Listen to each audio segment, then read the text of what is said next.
Hello and welcome to this grand inaugural debut episode of Teshuva Talk. Episode 1, Teshuva Talk.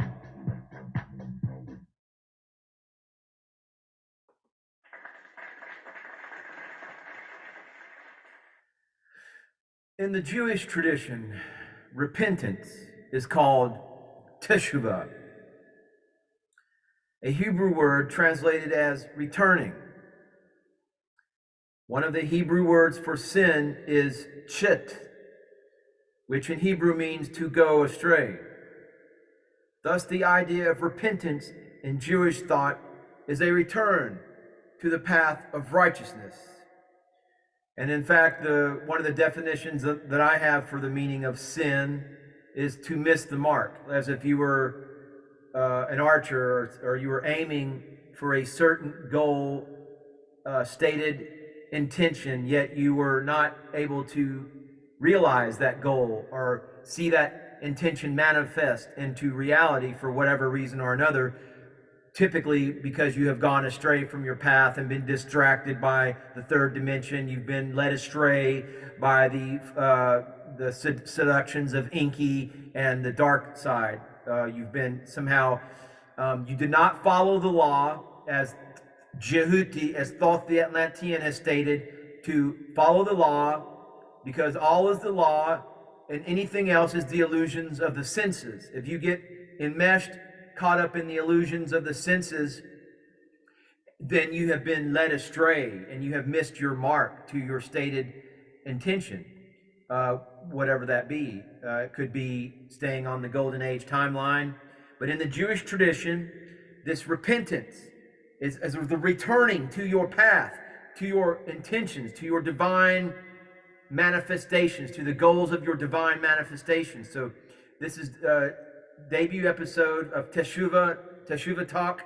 We're talking about returning to the Golden Age timeline. As stated, one of the Hebrew words for sin is chit, which in Hebrew means to go astray. Have you been led astray by something here in the third dimension? Has Enki seduced you with any of his whispering lies and falsehoods? And if that is the case, then welcome to Teshuva Talk. Literally, oh my, how the mighty have fallen, O Lucifer, son of the morning. But to my great disappointment, many people, when I try to speak to them about this digital matrix, about staying on the path of divine manifestation, I quickly see how their eyes fog over and minds become numb. It seems that I'm speaking a foreign language to most people. And so certainly I'm speaking a foreign language when I use the word Teshuva. And for the majority, Teshuva is something you may not have heard of, something that you've not only never heard of, but you have never even conceived of the concept of being led astray from the path of divine manifestation. For most people, this whole topic is about long-winded, drawn-out, moralistic homilies about how to be a nice person, to be sweet, how to be generous, and all that.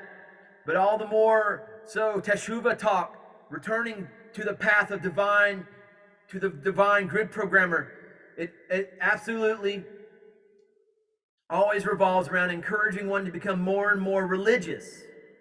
And that's the problem. The problem is that the definition of religion in this day and age of within this artificial intelligence, hive mind, third dimensional digital matrix, religion is a control mechanism, and it doesn't mean what you think it means.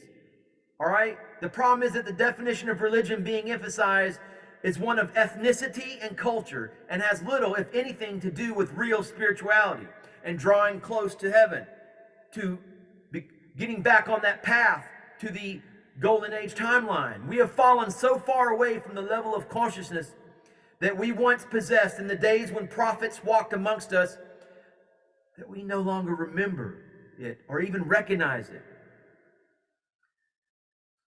The intuitive mind that was once the norm of the Israelites' soul has been totally uprooted and abandoned in this Kali Yuga.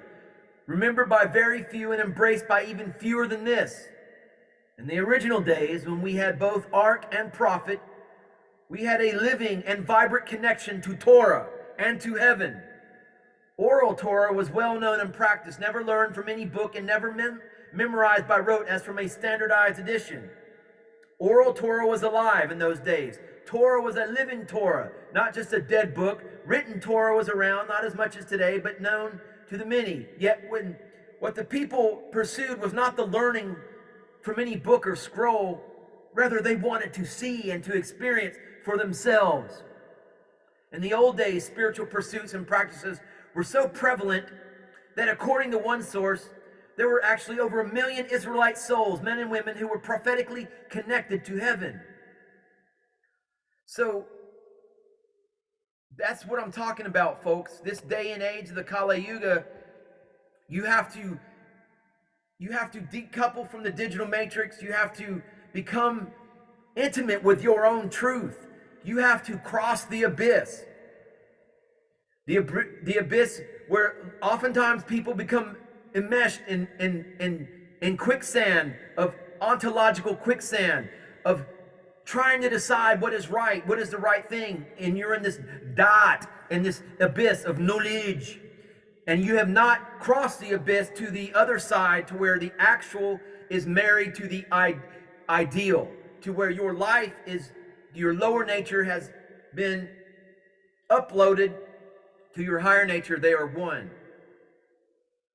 That your perception as your reality is your truth. It is all integral. It is all one unified, integral, sovereign matrix within your own divine human matrix. So this has been episode 1 of Teshuva Talk. There's going to be many more episodes in the near future, but I want you to hit that subscribe button, leave this video a thumbs up, and realize that this concept of going astray, of not missing the mark, it's not meant to be to shame anybody or to a one-upsmanship. We all go astray for whatever reason, but we need to get back on the path of the Golden Age timeline, and that is what Teshuva is all about: to returning to your own integral, sovereign, empowered human matrix. Namaste. Namaskaram.